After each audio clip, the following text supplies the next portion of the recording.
It's a truly heartwarming story on Twitter today, ladies and gentlemen. Former Liverpool striker Sadio Mane, 31, marries his 18-year-old... Whoa, hang on. 31-year-old marrying a teenager. 18-year-old? That sounds a bit dodgy. Still, I suppose he's from a, foreign country where they have strange cultures. You've got to accept other cultures, haven't you? Long-term girlfriend.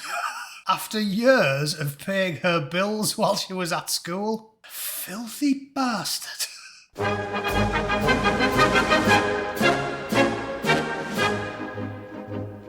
Okay, ladies and gentlemen, it turns out that filthy bugger would shag a Scotsman's armpit, and everybody now knows it. What I don't understand is why it's being reported as a nice, happy-go-lucky story. Like, oh, isn't this nice? He's marrying his childhood sweetheart. No. Just because she was in childhood, when he was a big, hairy-arsed footballer, that doesn't count as a childhood sweetheart. Childhood sweethearts are usually the same age, right? Just thrown out there. If Abu Hamza breaks into a primary school and folds one of the kids up behind the bins, that's not a romantic story of childhood love.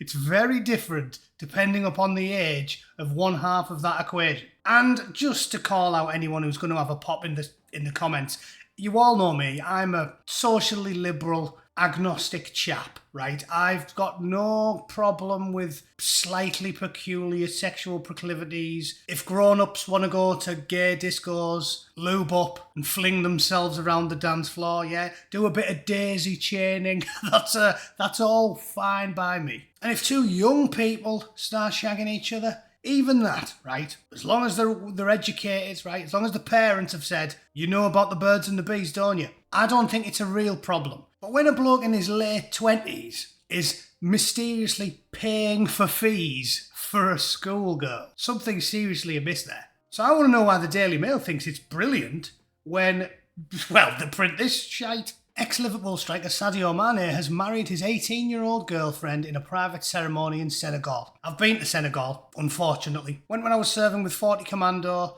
How could I sum up Senegal? Basically, Middlesbrough with sun.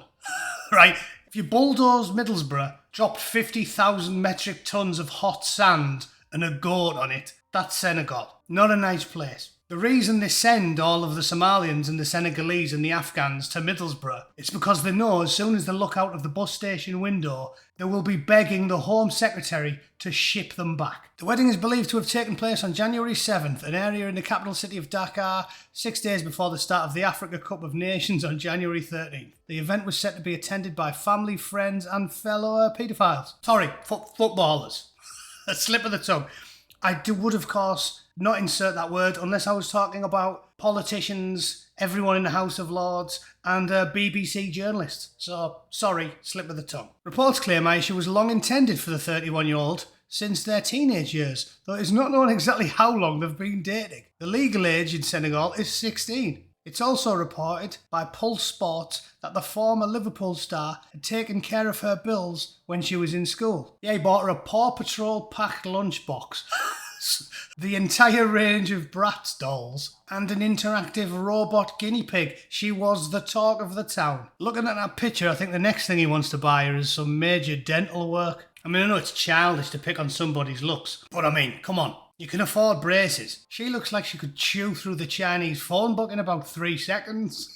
The couple share the same religion. Yeah, that dead good one everybody likes so much and definitely doesn't cause any trouble anywhere it goes. And the picture was captioned as simple and humble man. Yeah, Premier League footballers, everyone knows they're simple and humble men. They wouldn't do out daft like get married in a needlessly ostentatious surrounds in a daft white suit and then put photos all over Instagram and Facebook. You know, because that doesn't sound to me like something a humble man would do. But anyway, what do you reckon of that? I think it all sounds a little bit dodgy. Call me a bluff-out traditionalist. I think it's a bit weird when blokes in their late 20s at the very latest start paying for the bills of schoolgirls. I think, call me a cynic, I think if he was called Simon Mills and he was ginger and from Aberdeen, I think there'd be a bit of a problem with a 31-year-old man paying a schoolgirl's bills and then bouncing on a shit locker 10 seconds after she turned 18. I'm just saying, seems a bit weird to me. But let me know what you think. Maybe I'm just being a bit judgmental. I apologise that this story is somewhat low-hanging fruit because, well, clearly obvious what he is. But it's a slow day and I've got to go to work. All right, I hope you all enjoyed that. Thank you for tuning in as always, and I will see you for some thrilling highbrow news tomorrow. See you later.